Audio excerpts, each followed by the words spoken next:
My name's Ruth Fabby and I'm Director of Disability Arts Cymru.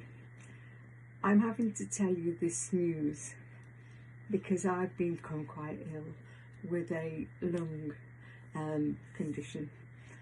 It does mean now I have to take choices about my future, and one of the hardest things I'm having to decide is about my work here at DAC.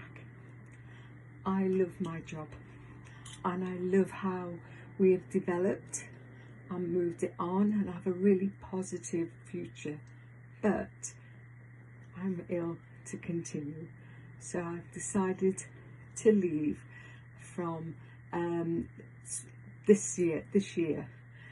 We are next week starting to have a application process for a new director, and I want to encourage you to look and read through the job information, and if you're interested, come and talk to us and help us find the right person to lead DAC to the next level of its development.